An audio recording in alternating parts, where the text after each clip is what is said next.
Nicholas Calati.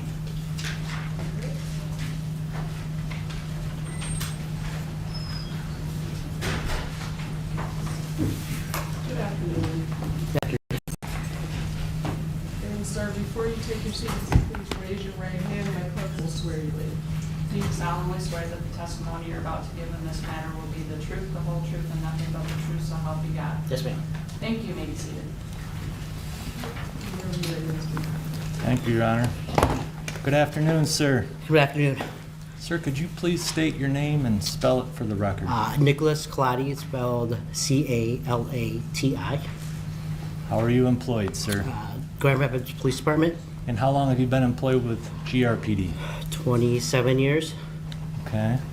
And, sir, were you on duty back on April 4 of 2022? Yes, sir. And assume you know the incident we're referring to on April 4, 2022. And if you could just tell me, what were your duties that day prior to this incident? That day I was working as the patrol supervisor for the south end of the city. Okay. And what do you recall as far as how you became involved in this situation here with Officer Schurr? That early morning, Officer Schurr called out a traffic stop. Shortly thereafter, he called out foot pursuit, and that drew our attention and started going his way. Okay. Do you recall where you were when you first heard the initial call out? Yeah, I Approximately. was right around Franklin or MLK and Ionia, or 131 right there. Okay. And if you could just explain as far as what you do after those calls are coming out.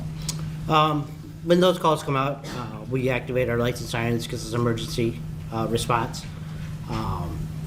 And then as I'm going as a supervisor, I help coordinate a response from the other officers or any other needs that we have, be it medical or anything like that. Okay. And did you ultimately go to the scene here? I did. And what do you recall observing when you arrived?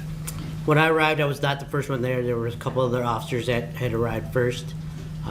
As I was approaching, we had coordinated what we needed, protected, and then see who we still had to make contact with, surroundings, like anything that could be dangerous for our officers, had to keep an eye on that, and coordinate a rescue effort. And was it your understanding when you arrived that it was a situation where a subject had disarmed a police officer of their weapon? Correct. And is that a fairly rare situation for It GRPD? is. So was it treated very seriously, as far as very It was. carefully? Yes. Okay. Now, did you have the opportunity to view Christoper Schurr here? Yes, I made contact with him as soon as I got on scene. Had you known him before this? Yes. And if you can, explain what was his condition when you made contact with him? When I made contact with him, you can tell he was like worn out, tired. His face was pale, still breathing kind of heavily. I would say kind of like a slouched posture instead of having all the strength type of thing. Like if you were to sit up straight, as opposed to having a bunch of energy and after you have expelled all your energy. Okay. How long did you end up staying on scene, roughly? Do you recall? Quite a while? Yeah, for the duration of the day, pretty much. Okay.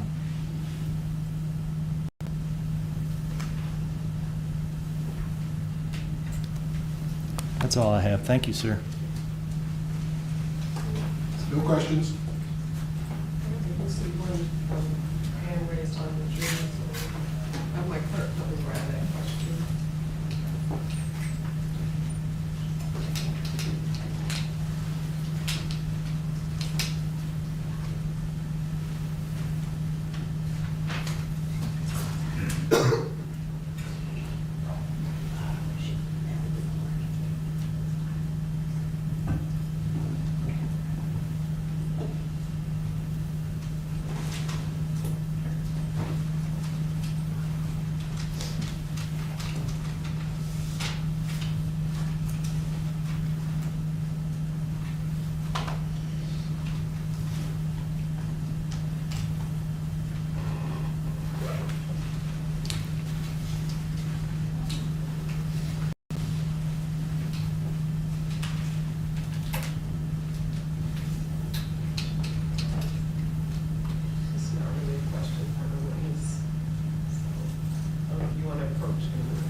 this witness be excused, Mr. Hodge?